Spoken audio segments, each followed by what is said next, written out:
네, 조금 오래된 영화인데 마이 라이프라는 영화를 혹시 아시나요? 네, 1993년도 영화입니다.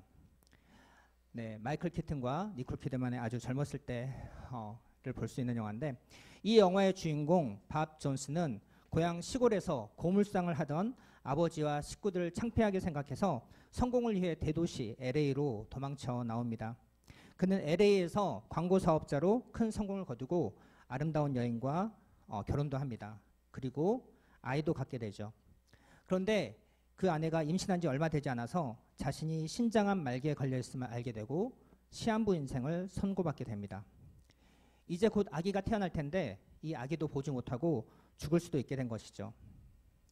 주인공 밥 존스는 태어날 아들을 위해 그가 아버지로서 아들에게 알려주고 싶은 것들 그리고 가르쳐주고 싶은 것들을 비디오를 찍어서 남겨둡니다. 여러분들은 만약 이 영화의 주인공처럼 살 날이 얼마 남지 않았다면 여러분들의 자녀들에게 어떤 이야기를 남겨주고 싶으신가요? 그리고 무엇을 가르치고 싶으신가요? 오늘 말씀은 신명기입니다. 우리 교회는 맥체인 성경 읽기 스케줄을 따라서 매일 묵상을 하고 있는데요. 이제 곧 있으면 신명기에 들어가죠. 그래서 신명기는 대략 어떤 책인지 이해하고 큰 그림을 가지고 읽는다면 신명기 말씀을 읽는데 조금 작은 도움이 되지 않을까 생각합니다. 네, 신명기는 모세오경의 5번째 책이에요. 사실 모세는 모세오경을 처음부터 5권으로 나눠서 쓴 것이 아니라 모세는 길다란 한 권의 책을 썼는데 후대 사람들이 이것을 5권으로 나눈 것이죠. 그래서 모세오경은 한 권 한 권 분리되어 있는 것이 아니라 서로가 시간적으로 또한 유기적으로 연결되어 있는 책입니다. 창세기에서는 하나님께서 모든 만물을 창조하시고 하나님의 형상을 따라 인간도 만드시죠. 그 인간에게 세상을 다스리고 통치하라는 사명을 주셨습니다. 그러나 그 인간은 사탄의 유혹에 넘어져 범죄하여 하나님께서 만드신 아름다운 세상과 하나님의 형상에 커다란 파손을 일으켰습니다. 그러나 하나님께서는 인간이 범죄하자마자 바로 이 세상과 인간을 회복시킬 계획을 세우시죠. 이 계획을 이루어가는 한 걸음 한 걸음이 이 모세오경에 담겨 있습니다. 그 계획은 무엇이었습니까? 바로 한 사람을 선택합니다. 그 사람은 바로 아브라함이었습니다. 하나님께서는 아브라함을 부르시면서 그에게 다음과 같은 약속을 주십니다. 창세기 12장 1절에서 3절까지의 말씀을 우리 함께 읽을까요? 화면을 좀 크게 해주시면 함께 읽도록 하겠습니다. 1절부터 3절까지 시작. 여호와께서 아브라함에게 이르시되 너는 너의 고향과 친척과 아버지의 집을 떠나 내가 내게 보여줄 땅으로 가라. 내가 너로 큰 민족을 이루고 내게 복을 주어 내 이름을 창대하게 하리니 너는 복이 될지라. 너를 축복하는 자에게는 내가 복을 내리고 너를 저주하는 자에게는 내가 저주하리니 땅의 모든 족속이 너로 말미암아 복을 얻을 것이라 하신지라. 여기에서 하나님께서는 아브라함에게 3가지 약속을 주십니다. 땅을 주겠다, 큰 민족을 이루게 하겠다, 너는 복이 될 것이다. 이 복은 이렇게 금은보화가 가득해질 것이라는 그런 복이 아니라 땅의 모든 족속이 너로 말미암아 복을 얻을 것이라는 복이에요. 그래서 모세오경은 하나님께서 아브라함에게 약속하신 대로 그 자손에게 땅을 주시고 아브라함의 자손으로 큰 민족을 만드시고 아브라함과 그 후손이 복이 되는 과정을 기록한 책입니다. 하나님께서 아브라함에게 약속하신 복은 이 약속은 어떻게 이루어집니까? 사실 이 약속은 이례적 사건으로 성취되는 것이 아니라 역사적으로 이루어지는데 이 약속의 성취를 어떻게 살펴볼 것인지 존 스토튼 목사님의 도움을 좀 받겠습니다. 네. 구약 예언의 성취라는 문제는 매우 어려운 것으로 종종 오해되어 적지 않은 논쟁을 불러 일으켰습니다. 특별히 중요한 원리는 구약 저자들 스스로 구약의 예언이 단 한 번이 아니라 삼중적으로, 즉 과거, 현재, 미래적으로 성취된다고 이해했다는 것입니다. 과거적 성취는 이스라엘 백성의 삶에서 즉각적으로 혹은 역사적으로 성취되었습니다. 현재적 성취는 그리스도와 그분의 교회 안에서 중간적으로 혹은 복음적으로 성취되는 것입니다. 미래적 성취는 새하늘과 새 땅에서 궁극적으로 혹은 종말론적으로 성취될 것입니다. 다시 풀어 설명하자면 하나님께서 아브라함에게 주신 이 약속은 일회성으로 한번 성취되고 끝나는 것이 아니라는 것입니다. 그 약속은 과거에 이스라엘 역사를 통해서 성취가 되었고 또한 예수 그리스도를 통해서 복음적으로도 성취가 되었으며 종말론적으로도 지금도 성취의 과정 가운데 있다는 것입니다. 그러므로 아브라함에게 주신 이 약속은 이스라엘 역사를 통해 이미 성취가 되었으니 이제는 우리하고는 상관이 없어 할 것이 아니라 그리스도를 통하여 성취된 것을 우리가 지금도 누리고 있으며 또한 우리는 하나님의 대사로서 그 약속을 성취해가는 중요한 역할을 맡고 있음을 잊지 말아야 할 것입니다. 그러나 이 시간은 모세오경을 통한 하나님의 약속의 성취를 알아볼 것이기 때문에 존 스토튼 목사님이 이야기하는 과거적 성취, 즉 이스라엘의 역사를 통해서 그 약속이 어떻게 이루어졌는지만을 살펴보도록 하겠습니다. 이 약속이 어떻게 성취가 되었는가? 조금 순서를 바꿔서 어떻게 큰 민족이 이루어졌는가를 먼저 살펴보겠습니다. 아브라함에게는 큰 민족은커녕 자식도 한 명 없었습니다. 하나님께서 어느 날 아브라함을 부르십니다. 밤하늘에 수많은 별들을 보여주면서 그 별을 세어보게 하죠. 그리고 너의 자손이 이와 같이 많아질 것이다 라고 하십니다. 아브라함은 그 말씀을 그대로 믿습니다. 그러나 나이는 들어가는데 자식이 생기지 않자 그는 자식의 상속자로 다메섹 사람 엘리에셀을 들먹이는가 하면 사라의 여종 하갈에게서 낳은 이스마엘을 자신의 후계자로 정하기도 합니다. 그러나 하나님께서는 여종에게서 낳은 아이가 아닌 본처인 사라를 통해서 낳게 되는 아이가 아브라함의 후계자가 될 것이라고 하죠. 네, 그래서 아브라함이 나의 백세 이삭을 선물로 주십니다. 이 이삭은 에서와 야곱을 낳고 장자의 권리를 획득한 야곱은 12아들을 통해서 이스라엘 민족의 기초를 세웁니다. 그 가운데 요셉은 형제들의 시기를 받아서 애굽의 종으로 팔려가는데 그곳에서 바로의 꿈을 해몽하여 애굽의 총리가 되죠. 요셉이 바로의 꿈을 해몽한 대로 7년의 풍년과 7년의 흉년이 이어집니다. 그 흉년 기간 음식을 구하러 애굽으로 온 형제들을 다시 만나게 되고 가나안에 있는 아버지 야곱과 그의 모든 가족들을 애굽으로 내려오게 합니다. 그래서 애굽으로 내려온 야곱의 집 사람의 수가 당시에는 70명이었어요. 이때까지만 해도 큰 민족까지는 아니고 아주 큰 가족, 대가족 정도 되겠죠.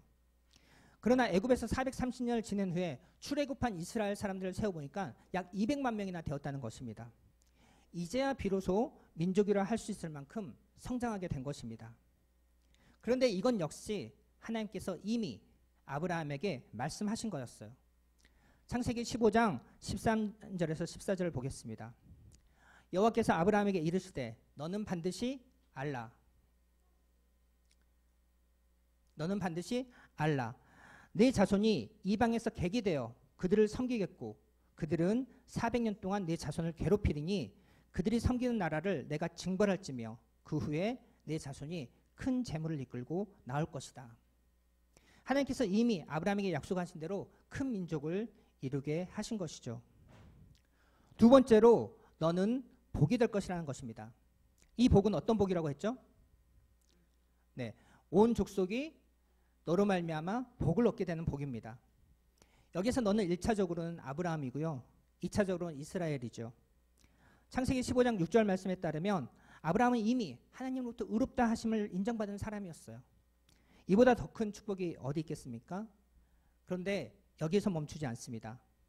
몇 년 후에는 하나님께서 아브라함을 부르시고 다시 말씀하십니다. 내가 내 언약을 나와 너 및 대대 후손 사이에 세워서 영원한 언약을 삼고 너와 내 후손의 하나님이 되리라. 아브라함에게 하신 이 약속은 어떻게 이루어집니까? 출애굽한 이스라엘 백성은 출애굽한 지 3개월 만에 시내 광야에 도착합니다. 그곳에서 하나님께서 모세를 불러 말씀하시죠. 모세가 하나님 앞에 올라가니 여호와께서 산에서 불러 말씀하시되 너는 이같이 야곱의 집에 말하고 이스라엘 자손에게 말하라. 내가 애굽 사람에게 어떻게 행하였음과 내가 어떻게 독수리 날개로 너희를 업어 내게 인도하였음을 너희가 보았느니라. 세계가 다 내게 속하는 너희는 내 말을 잘 듣고 내 언약을 지키면 너희는 모든 민족 중에서 내 소유가 될 것이고 너희가 내게 대하여 제사장 나라가 되어 거룩한 백성이 되리라. 너는 이 말을 이스라엘 자손에게 전할지니라. 바로 하나님과 이스라엘 백성 사이에 언약이 체결됩니다. 우리는 이것을 시내산 언약이라고 부르죠. 이스라엘 하나님의 소유가 될 것이라고 하는 것은 이스라엘이 하나님께 특별히 보배로운 민족이 되고 하나님께서 특별히 아끼는 나라가 된다는 것입니다. 또한 하나님께 대하여 제사장 나라가 된다는 것은 무슨 뜻입니까? 제사장이란 하나님과 사람들 사이에서 사람들로 하여금 하나님께 더욱 가까이 나아가도록 도와주고 그들로 하여금 하나님의 진리와 사랑과 은혜를 누리도록 도와주는 역할을 하는 사람이에요. 하나님께서는 이스라엘이 모든 열방에 대해서 바로 그 역할을 하도록 부르셨다는 것입니다.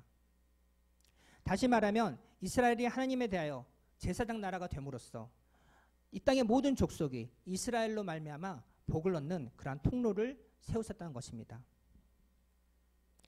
이제 세 번째로 땅을 주겠다는 약속입니다. 이스라엘은 애굽에서 400년간 지내면서 애굽 안에서 200만 명이나 되는 민족이 되었어요.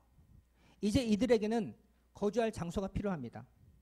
그런데 이것도 이미 하나님께서 아브라함에게 말씀해 놓으셨어요. 창세기 13장 14절에서 15절을 보겠습니다. 롯이 아브라함을 떠난 후에 여호와께서 아브라함에게 이르시되 너는 눈을 들어 너 있는 곳에서 북쪽과 남쪽 그리고 동쪽과 서쪽을 바라보라. 보이는 땅을 내가 너와 내 자손에게 주리니 영원히 이를 것이다. 이 땅이 바로 가나안 땅이죠. 출애굽한 이스라엘 백성들은 곧바로 이 땅으로 들어갈 기회가 있었어요. 그러나 그들은 그 기회를 놓치게 됩니다. 바로 가데스 바네아에서 반역 때문이에요. 가데스 바네아에서 무슨 일이 있었습니까? 이것은 2주 전에 강상원 목사님께서 설교한 내용에서 간단하게 짚고만 넘어가겠습니다. 민수기 13장에 모세가 이스라엘 각 지파에서 한 명씩 사람을 뽑아서 12명을 가나안 땅으로 정탐을 보내죠. 그러나 정탐을 다녀온 그들은 그들의 커다란 사람들, 그곳의 커다란 사람들과 강한 성읍을 보고 두려워하여 그 땅에 대해서 악평을 합니다. 우리가 정탐한 그 땅은 거주민을 삼키고 거기 사람들 모두 신장이 장대한 거인들이어서 우리는 그들 앞에서 메뚜기 같습니다. 이 보고를 들은 이스라엘 백성들은 밤새 통곡을 합니다. 모세와 아론을 원망합니다. 차라리 우리를 애굽에서 죽이지 그랬니? 우리를 광야에서 죽게 하지 그랬니? 왜 이곳에 끌려와서 그 땅 거민들의 칼에 죽게 하는가? 우리는 여기서 죽게 될 것이고 우리의 처자식은 잡혀가서 포로로 잡혀가서 끔찍한 삶을 살게 될 텐데 차라리 다시 애굽으로 돌아가자. 이때 오직 여호수아와 갈렙만이 이 땅은 하나님께서 주신 우리에게 주신 아름다운 땅이다.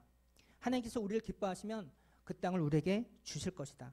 그들의 보호자는 떠났지만 하나님께서는 우리와 함께 하신다. 그들은 우리의 밥이다. 이렇게 이스라엘 백성들을 설득하지만 이스라엘 백성들은 오히려 돌을 들어 여호수아와 갈렙을 치려하죠. 바로 그때 하나님께서 회막에서 이스라엘 자손에게 나타나십니다. 언제까지 이 백성이 나를 멸시하고 나를 믿지 않을 것인가 하시면서 이스라엘 백성들을 모조리 멸하시려 합니다. 다행히 모세의 중보로 이스라엘 백성을 멸하지는 않고 다시 광야로 방향을 돌려서 광야에서 무려 38년간의 시간을 보내게 되죠. 그리고 이제 다시금 가나안 땅으로 들어가기 위해 모압 평지에 모여 있는 것입니다. 그러므로 하나님께서 아브라함을 처음 부르시면서 주셨던 그 약속 가운데 큰 민족을 이루게 하겠다, 너에게 복을 주겠다, 이제는 땅을 주겠다는 이 약속이 이제 막 이루어지기 직전인 거예요. 여기서 잠깐 퀴즈를 내고 가겠습니다. 여기서 신명기의 책 이름이 의미하는 것을 좀 살펴보고 갈 텐데요. 1번부터 4번까지 어느 것이 맞을까요? 1번은 그러니까 하나님이든지 누구는 어떤 신을 이야기할 때 신이고요. 2번은 새로울 신이고요. 3번은 거듭 신이고 4번은 믿을 신입니다. 1번이 맞다. 1번. 2번. 3번. 4번. 다들 잘 맞추셨습니다. 답은 3번입니다. 1번이 없으셨네요. 저는 예전에 이 답이 1번인 줄 알았어요. 하나님께서 주신 명령. 그래서 1번인 줄 알았는데 거듭신을 사용하는 신명기입니다. 신명기의 영어 제목인 디트로노미도 같은 뜻입니다.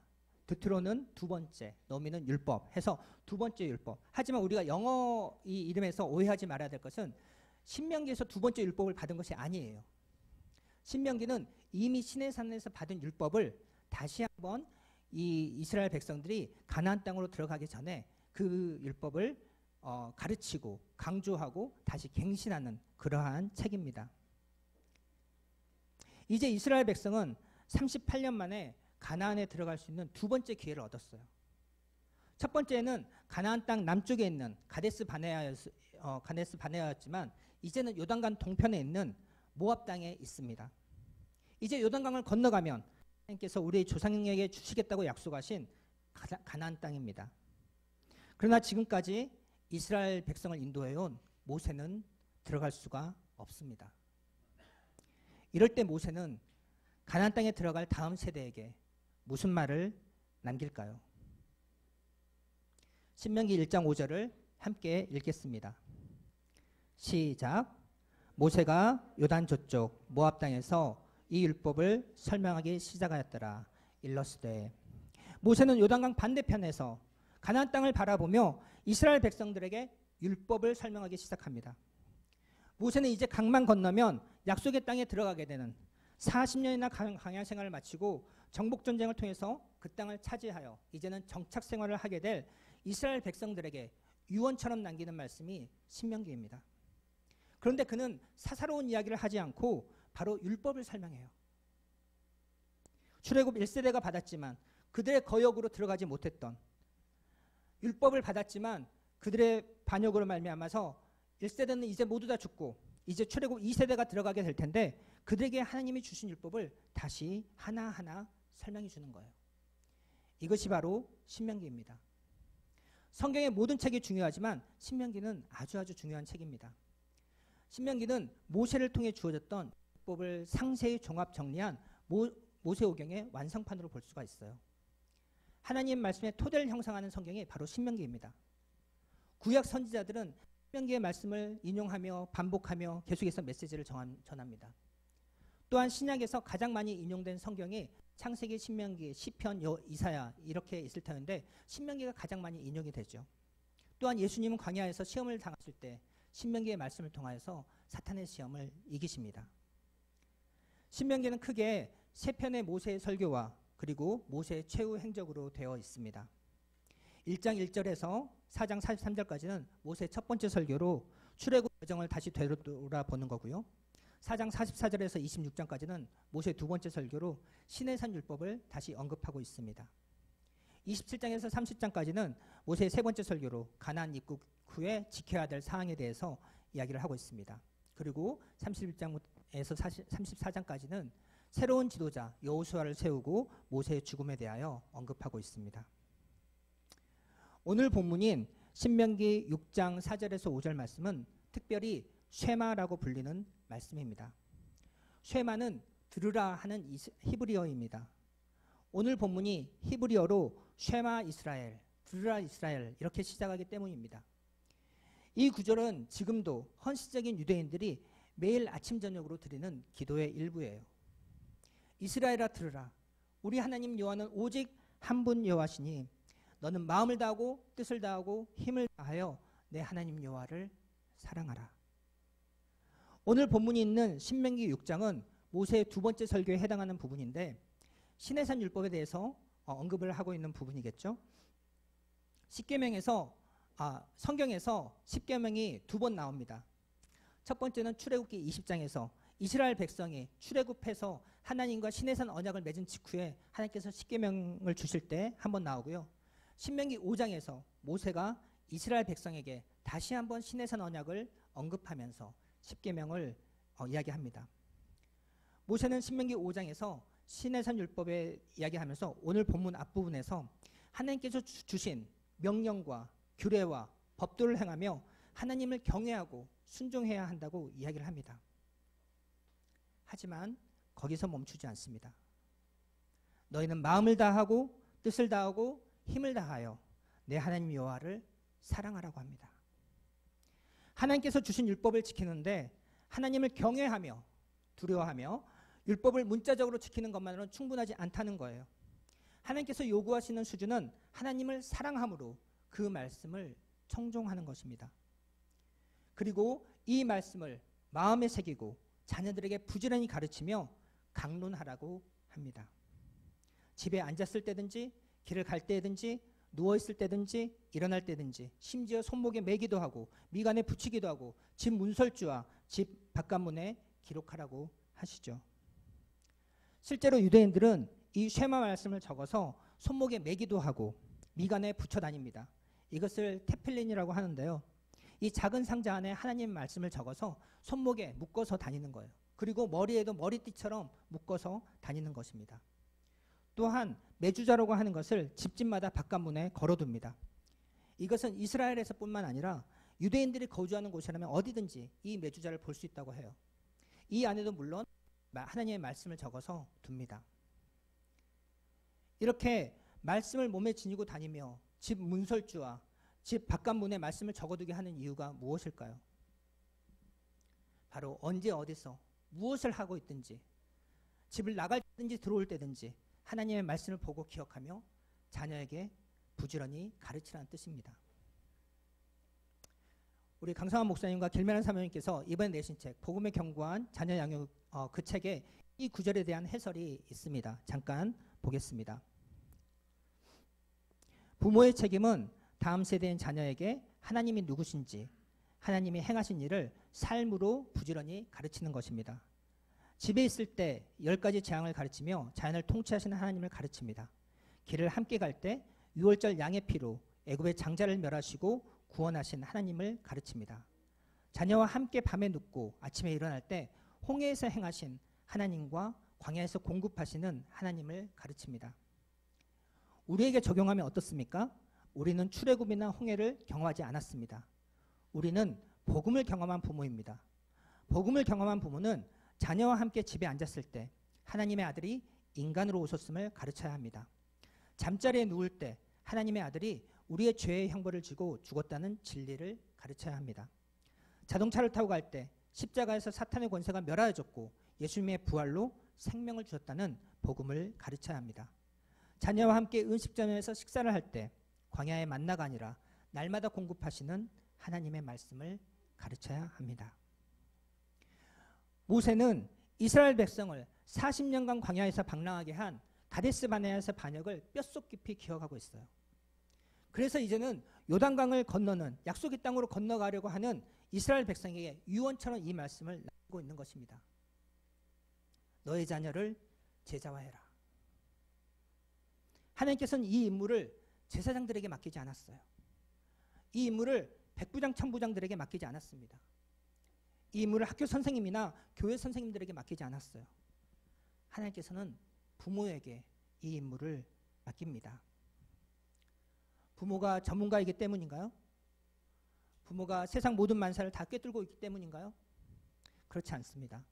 하나님께서 우리 부모에게 이 자녀 제자의 책임을 맡긴 것은 물론 많은 이유가 있겠습니다만 제가 오늘 강조하고 싶은 것은 바로 자녀와 함께하는 시간이 많기 때문입니다. 168분의 1 이게 무슨 뜻일까요? 분모 168은 하루 24시간 곱하기 7일 우리 자녀들의 일주일 시간입니다. 분자일은 그 가운데 교회에서 이루어지고 있는 제자화 시간이에요.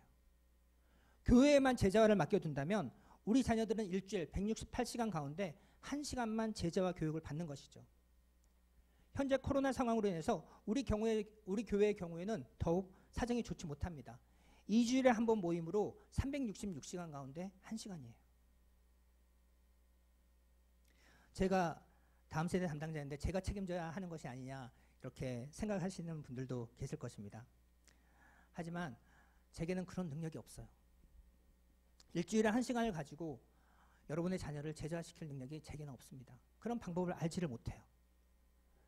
물론 이 168시간 가운데는 잠자는 시간, 식사하는 시간, 학교 가는 시간이 모두 포함되어 있습니다.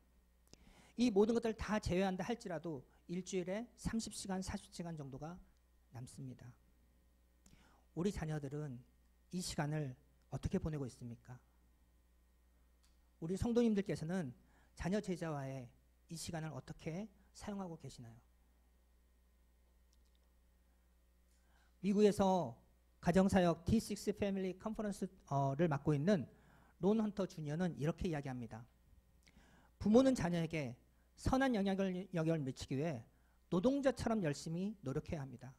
부모는 자녀들과 단지 한 공간에 있다는 사실에 안주하지 않아야 합니다. 들여다보고 있는 전자기기를 내려놓고 자녀들과 대화를 하거나 활동을 해야 영향력을 제대로 미칠 수 있습니다.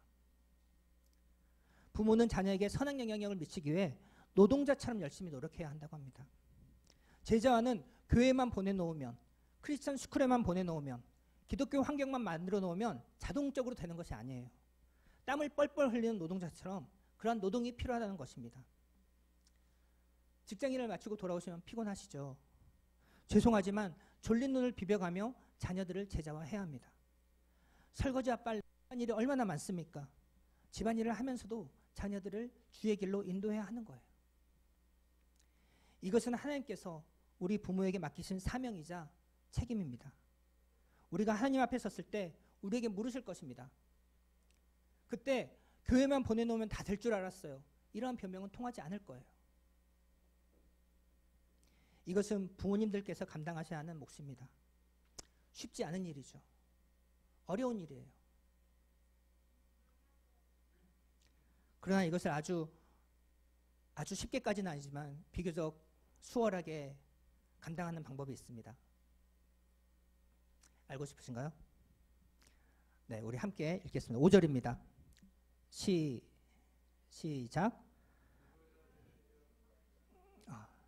잠시만요. 지금 건너뛰었는데, 네, 오늘 본문 5절 말씀을 제가 읽겠습니다. 마음을 다하고 뜻을 다하고 힘을 다하여 내 하나님 여호와를 사랑하라. 부모가 먼저 하나님을 깊이 사랑하면 됩니다. 부모가 먼저 하나님에 대한 사랑을 날마다 키워가면서 하나님과 깊은 사랑 가운데 거하면 이 사명을 수행하기가 훨씬 수월해집니다. 부모가 먼저 하나님을 마음 가득 하나님으로 채우면 자녀들에게 하나님에 대해 이야기하는 것이 행복해집니다. 신명기는 이제 곧 약속의 땅으로 건너가야 하는 이스라엘 백성을 향한 모세의 유언 같은 설교입니다. 40년간 이스라엘 백성을 인도했던 모세는 이제 떠나게 돼요. 모세는 이제 모세 없이 요단강을 건너야 하는 출애굽 2세대들에게 하나님의 율법을 하나하나 설명하고 있습니다. 그리고 그는 이 말씀이 자손 대대로 전해져야 할 것임을 부모에게 부탁합니다. 우리는 설교 앞부분에서 시한부 인생을 선고받은 아버지가 곧 태어날 그의 아들에게 그가 정말 가르치고자 했던 것을 비디오를 찍어서 남겨둔 영화 이야기를 들었습니다. 만약 우리에게 시한부 선고가 내려진다면 여러분들은 무엇을 여러분 자녀들에게 말하고 싶으십니까? 무엇을 여러분 자녀들에게 물려주고 싶으세요?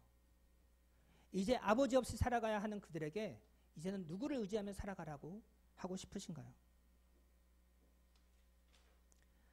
나는 불치병에 걸리지 않았으니 괜찮아 할 것 같지만 그렇지 않습니다.